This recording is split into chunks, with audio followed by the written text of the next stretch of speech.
नमस्कार, कैसे हैं आप लोग। आशा करती हूँ सुखी होंगे, स्वस्थ होंगे और प्रसन्न होंगे।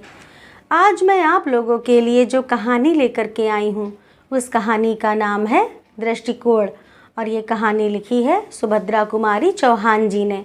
चलिए कहानी शुरू करते हैं। निर्मला विश्व प्रेम की उपासिका थी। संसार में सबके लिए उसके भाव समान थे। उसके हृदय में अपने पराये का भेदभाव न था। स्वभाव से ही वह मिलनसार, सरल, हंसमुख और नेक थी। साधारण पढ़ी लिखी थी। अंग्रेजी में शायद मैट्रिक पास थी, परंतु हिंदी का उसे अच्छा ज्ञान था। साहित्य के संसार में उसका आदर था और काव्य कुंज की वह एक मनोहारिणी कोकिला थी। निर्मला का जीवन बहुत निर्मल था। वह दूसरों के आचरण को सदा भलाई की ही नज़र से देखती। यदि कोई उसके साथ बुराई भी करने आता तो निर्मला यही सोचती, कदाचित उद्देश्य बुरा ना रहा हो, भूल से ही उसने ऐसा किया हो। पतितों के लिए भी उसका हृदय उदार और क्षमा का भंडार था। यदि वह कभी किसी को कोई अनुचित काम करते देखती तो भी वह उसका अपमान या तिरस्कार कभी ना करती। प्रत्युत मधुरतर व्यवहारों से ही या उन्हें समझाने और उनकी भूल को उन्हें समझा देने का प्रयत्न करती। कठोर वचन कह के किसी का जी दुखाना निर्मला ने सीखा ही ना था, किंतु इसके साथ ही साथ जितना वह नम्र, सुशील और दयालु थी, उतनी ही वह आत्माभिमानी, दृढ़ निश्चयी और न्यायप्रिय भी थी। नौकर चाकरों के प्रति भी निर्मला का व्यवहार बहुत दयापूर्ण होता। एक बार की बात है, उसके घर की एक कहारिन ने तेल चुराकर एक पत्थर की आड़ में रख दिया था। उसकी नीयत यह थी कि घर जाते समय वह बाहर के बाहर ही चुपचाप लेती चली जाएगी। किसी कार्यवश रमाकांत, जो उसी समय वहां पहुंच गए, तेल पर उनकी दृष्टि पड़ी। पत्नी को पुकार कर पूछा, निर्मला, यहाँ तेल किसने रखा है? निर्मला ने पास ही खड़ी कहारिन की ओर देखा। उसके चेहरे की रंगत स्पष्ट बतला रही थी कि यह काम उसी का है, किंतु निर्मला ने पति को जवाब दिया, मैंने ही रख दिया होगा, उठाने की याद ना रही होगी। पति के जाने के बाद निर्मला ने कटोरी में जितना तेल था उतना ही और डालकर कहारिन को दे दिया और बोली, जब जिस चीज़ की ज़रूरत पड़े मांग लिया करो, मैंने कभी देने से इनकार तो नहीं किया। जो प्रभाव कदाचित डांट फटकार से भी ना पड़ता, वह निर्मला के इस मधुर और दयापूर्ण बर्ताव से पड़ा। बाबू रमाकांत जी का स्वभाव इसके बिल्कुल विपरीत था। थे तो वे AA में एक कॉलेज के प्रोफेसर, साहित्य सेवी और देशभक्त, उज्ज्वल चरित्र के नेक और उदार सज्जन, पर फिर भी पति पत्नी के स्वभाव में बहुत विभिन्नता थी। कोई चाहे सच्चे हृदय से भी उनकी भलाई करने आता तो भी उसमें उन्हें कुछ ना कुछ बुराई ज़रूर देख पड़ती। वे सोचते, इसकी तह में अवश्य ही कुछ ना कुछ भेद है, कुछ ना कुछ स्वार्थ होगा, तभी तो यह भलमनसा हाथ दिखाने आया है, नहीं तो मेरे पास आकर इसे ऐसी बात करने की आवश्यकता ही क्या पड़ी थी। पतितों को वे बड़ी घृणा की नज़र से देखते, उनकी हंसी उड़ाते। गिरने वाले को एक धक्का देकर वे गिरा भले ही दें, किंतु पकड़कर उसे ऊपर उठा के अपना हाथ अपवित्र नहीं कर सकते थे। वे पतितों की छाया से भी दूर दूर रहते थे। अपने निकट संबंधियों की भलाई करने में यदि किसी दूसरे की कुछ हानि भी हो जाए तो इसमें उन्हें अफसोस ना होता था। वे सज्जन होते हुए भी सज्जनता के कायल ना थे।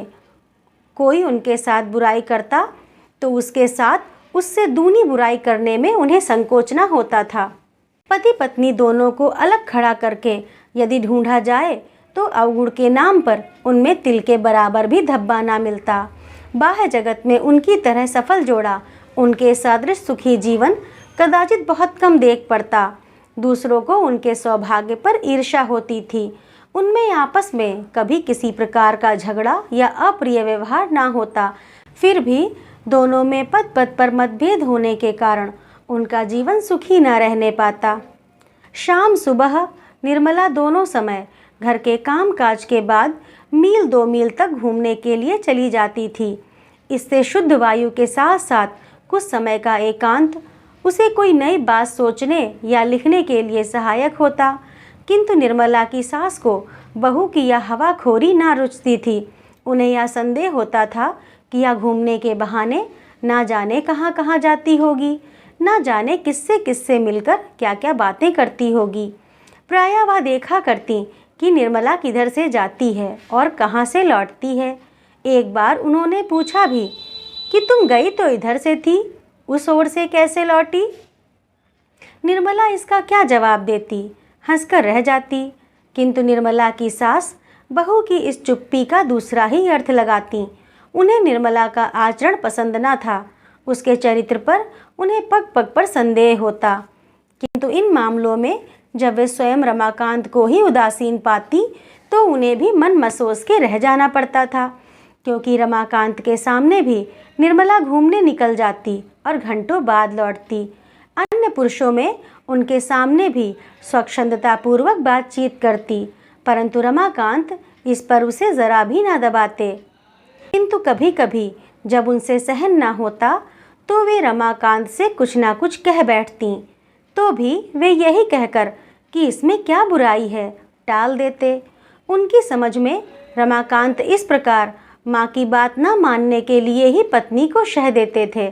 इसलिए वे प्रत्यक्ष रूप से तो निर्मला को अधिक कुछ न कह सकती थीं, किंतु अप्रत्यक्ष रूप से कुत्ते बिल्ली के बहाने ही सही अपने दिल का गुबार निकाला करती थीं। निर्मला सब सुनती और समझती, किंतु वह सुनकर भी ना सुनती और जानकर भी अनजान बनी रहती। वह अपना काम नियम पूर्वक करती रहती। इन बातों का उसके ऊपर कुछ भी प्रभाव ना पड़ता। कभी कभी उसे कष्ट भी होता, किंतु वह उसे प्रकट न होने देती। वह सदा प्रसन्न रहती, यहाँ तक कि उसके चेहरे पर शिकन तक न आती। वह स्वयं किसी की बुराई न करना चाहती थी, उसके विरुद्ध चाहे कोई कुछ भी करता रहे। एक दिन कॉलेज से लौटते ही रमाकांत ने कहा, आज एक बड़ा विचित्र किस्सा हो गया निर्मला। क्या हुआ? निर्मला ने उत्सुकता से पूछा। घृणा का भाव प्रकट करते हुए रमाकांत बोले, हुआ क्या? यही कि तुम्हारी बिट्टन को ना जाने किसका गर्भ रह गया है और अब 4-5 महीने का है। बात खुलते ही आज वह घर से निकाल दी गई है। उसके मायके में तो कदाचित कोई है ही नहीं, सड़क पर बैठी रो रही है। बिट्टन बाल विधवा थी, वह जन्म ही की दुखिया थी, इसलिए निर्मला सदा उससे प्रेम और आदर का व्यवहार करती थी। बिट्टन की करुणाजनक अवस्था से निर्मला कातर हो उठी। उसने रमाकांत जी से पूछा, फिर उसका क्या होगा? अब वह कहाँ जाएगी? रमाकांत जी ने उपेक्षा से कहा, कहाँ जाएगी मैं क्या जानूं, जैसा किया है वैसा भोगेगी। निर्मला के मुंह से एक ठंडी आह निकल गई। कुछ देर बाद ना जाने क्या सोचकर वह दृढ़ स्वर में बोली, तो मैं जाती हूँ, उसे लिवा लाती हूँ। जब तक कोई दूसरा प्रबंध ना हो जाएगा वह मेरे साथ रह लेगी। घबरा कर रमाकांत बोले, नहीं नहीं, ऐसी बेवकूफ़ी करना भी मत। उसे अपने घर लाकर क्या अपनी बदनामी करवानी है? तुम्हें तो कोई कुछ ना कहेगा, सब लोग मुझे ही बदनाम करेंगे। निर्मला ने दयार्द भाव से कहा, अरे तो इतनी छोटी छोटी सी बातों से क्यों डरते हो? किसी की भलाई करने में भी लोग अगर बदनाम करते हैं तो करने दो। परमात्मा तो हमारे हृदय को पहचानेगा। मुझे तो उसकी अवस्था पर बड़ी दया आती है। तुम कहो तो मैं अभी जाकर उसे लिवा लाऊं। रमाकांत के कुछ बोलने के पहले ही उनकी माँ बोल उठी, ऐसी औरतों का तो इसे बड़ा दर्द होता है। घर में बुलाने जा रही है, जाए कहीं भी मुँह काला करे, पर याद रखना खबरदार, जो उसे घर में बुलाया तो मैं अभी से कह देती हूँ, अगर उस छूत ने घर में पैर रखा तो अच्छा ना होगा। निर्मला धीरे से बोली, अगर वह आ ही गई तो फिर क्या करोगी अम्मा जी? अम्मा जी क्रोध से तिलमिलासी उठी, तड़प कर बोली, मार के लकड़ी पैर तोड़ दूंगी, और क्या करूंगी? तू तो रामू के सिर चढ़ाने से इतनी बढ़ चढ़ के बोल रही है, सो मैं रामू से डरती नहीं। तेरा और तेरे साथ रामू का भी मिजाज ठंडा कर दूंगी। ऐसी बज्जात औरतों की परछाई में भी रहना पाप है। उसे घर में बुलाने जा रही है। निर्मला ने कहा, पर अम्मा जी यदि वह आई तो मैं दूसरों की तरह उसे दरवाजे पर से दुत्कार तो ना दूंगी। मैं यह तो कहती ही नहीं कि उसे सदा ही अपने घर में रखा जाए, पर हाँ, जब तक उसका कोई प्रबंध ना हो जाए तब तक अगर वह घर के एक कोने में पड़ी रहे तो कोई हानि तो ना होगी। और कौन वह हमारे चूल्हे चौके में जाएगी? आखिर बेचारी स्त्री ही तो है, भूले किससे नहीं होती। अम्मा जी क्रोध में आकर बोली, एक बार कह दिया कि उस राण को घर में ना घुसने दूंगी, बार बार जबान चलाए ही जा रही है। वह तो अपनी कोई नहीं है, कोई अपनी सगी भी ऐसा करती तो मैं लात मारकर निकाल देती। अब बार बार पूछकर मेरे गुस्से को ना बढ़ा, नहीं तो अच्छा ना होगा। निर्मला ने नम्रता से कहा, पर तुम्हारा क्या बिगाड़ेगी अम्मा जी, मेरे कमरे में पड़ी रहेगी और तुम चाहो तो ऐसा प्रबंध कर दूं कि तुम्हें उसकी सूरत भी ना दिखे। और फिर अभी से उस पर इतनी बहस ही क्यों? वह तो तब की बात है जब वह हमसे आश्रय मांगने आवे। अम्मा जी का क्रोध बढ़ा और वे कहने लगीं, तेरे कमरे में रहेगी और मुझे उसकी सूरत ना दिखे तो क्या दूसरी बात हो जाएगी? कैसी उलटफेर के बात करती है। तुझे अपने पढ़ने लिखने का घमंड हो तो हो, उस घमंड में ना भूली रहना। ऐसी पढ़ी लिखियों को मैं कौड़ी के मोल के बराबर भी नहीं समझती। धर्म कर्म से तो सदा 100 गज दूर, और ऐसी कुजात औरतों पर दया करके चली है धर्म कमाने। वाह हरी औरत, जिसे मोहल्ले भर में किसी ने अपने घर में ना रखा, उसे यह अपने घर में रखेगी। तू ही तो दुनिया भर में अनोखी है ना, सब दूसरों को दिखाने के लिए कि बड़ी दयावंती है। जो भीतर का हाल ना जाने उसके सामने इतनी बन, घर वालों को तो काटने दौड़ेगी और बाहर वालों को गले लगाती फिरेगी। निर्मला भी जरा तेज होकर बोली, तो अम्मा जी मुझे इतनी खरी खोटी क्यों? बीच ही में निर्मला को डांटकर चुप कराते हुए रमाकांत बोले, तो तुम चुप ना रहोगी निर्मला? कब से सुन रहा हूँ कि जवान कैसी कैंची की तरह चल रही है। तुम्हारे हृदय में बिट्टन के लिए बड़ी दया है और तुम उसके लिए मरी जाती हो। तो जाओ, उसे लेकर किसी धर्मशाला में रहो, मेरे घर में तो उसके लिए जगह नहीं है। निर्मला को भी अब क्रोध आ चुका था। उसने भी उसी प्रकार तेज स्वर में कहा, तो क्या इस घर में मेरा इतना भी अधिकार नहीं है कि यदि मैं चाहूँ तो किसी को 1-2 दिन के लिए भी ठहरा सकूं? अभी उस दिन तुम लोगों ने बाबू राधेलाल जी का इतना आदर सम्मान क्यों किया था? उनके चरित्र के बारे में कौन नहीं जानता। उनके घर ही में तो वेश्या रहती है, सो भी मुसलमाननी, और वह उसके हाथ का खाते पीते भी हैं। फिर बेचारी बिट्टन ने क्या इससे भी ज़्यादा कुछ अपराध किया है? अम्मा जी गरज उठी। अब उनका साहस और बढ़ गया था, क्योंकि अभी अभी रमाकांत जी निर्मला को डांट चुके थे। वे बोली, चुप रह, नहीं तो जीप पकड़कर खींच लूँगी। बड़ी बिट्टन वाली बनी है। बेचारी बिट्टन, बेचारी बिट्टन। तू भी बिट्टन सरीखी होगी, तभी तो उसके लिए मरी जाती है ना। जो सती होती हैं वे तो ऐसी औरतों की परछाई भी नहीं छूती। और तू राधेलाल के लिए क्या कहा करती है? वाह तो फूल पर का भंवरा है, आदमी की जात है, उसे सब शोभा देता है। एक नहीं 20 औरतें रख ले, पर औरत आदमी की बराबरी कैसे कर सकती है? निर्मला ने सतेज और दृढ़ स्वर में कहा, बस अम्मा जी, अब मैं ज़्यादा ना सुन सकूंगी। मैं बिट्टन सरीखी हूँ या उससे भी बुरी, किंतु इस समय वह निराश्रित है, कष्ट में है। मनुष्यता के नाते मैं उसे आश्रय देना अपना धर्म समझती हूँ और दूंगी। अब रमाकांत जी को बहुत क्रोध आ गया था।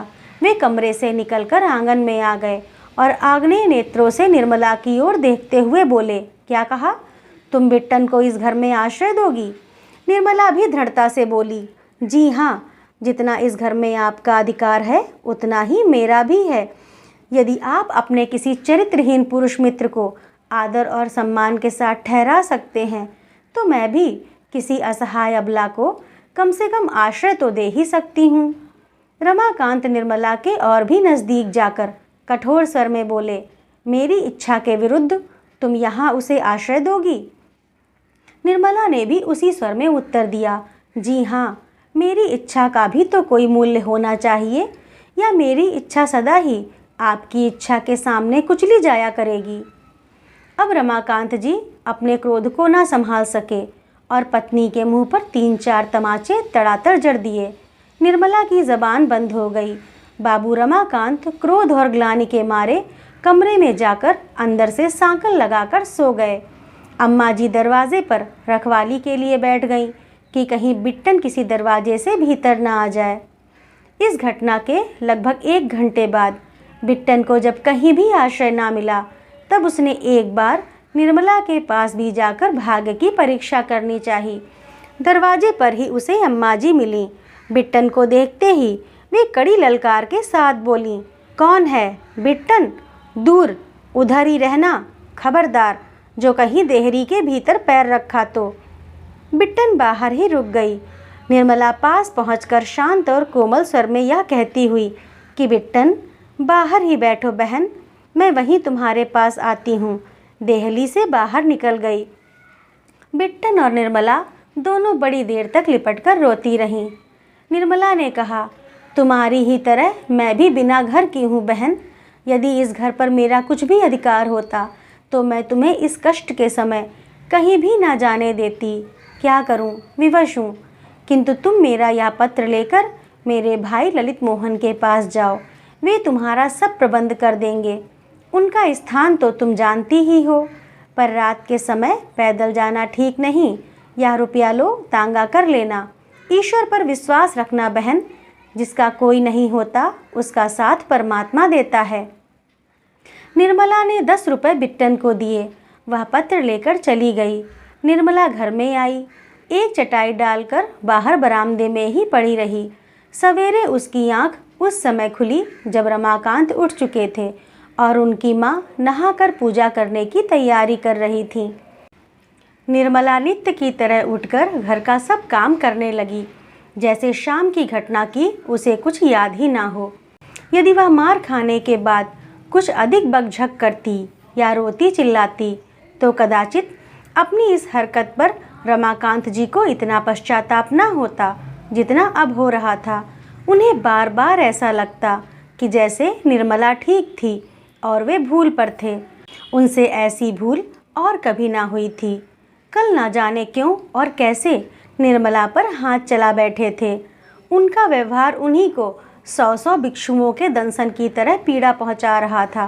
वे अवसर ढूंढ रहे थे कि कहीं निर्मला उन्हें एकांत में मिल जाए तो वे पश्चाताप के आंसुओं से उसके पैर धो दें और उससे क्षमा मांग लें। किंतु निर्मला भी सतर्क थी। वह ऐसा मौका ही न आने देती थी। वह बहुत बच बचकर घर का काम कर रही थी। उसके चेहरे पर कोई विशेष परिवर्तन ना था। ना तो यही प्रकट होता था कि वह खुश है और ना ही यह कि नाराज़ है। हाँ, उसमें एक ही परिवर्तन हुआ था और वह यह कि अब उसके व्यवहार में हुकूमत की झलक ना थी।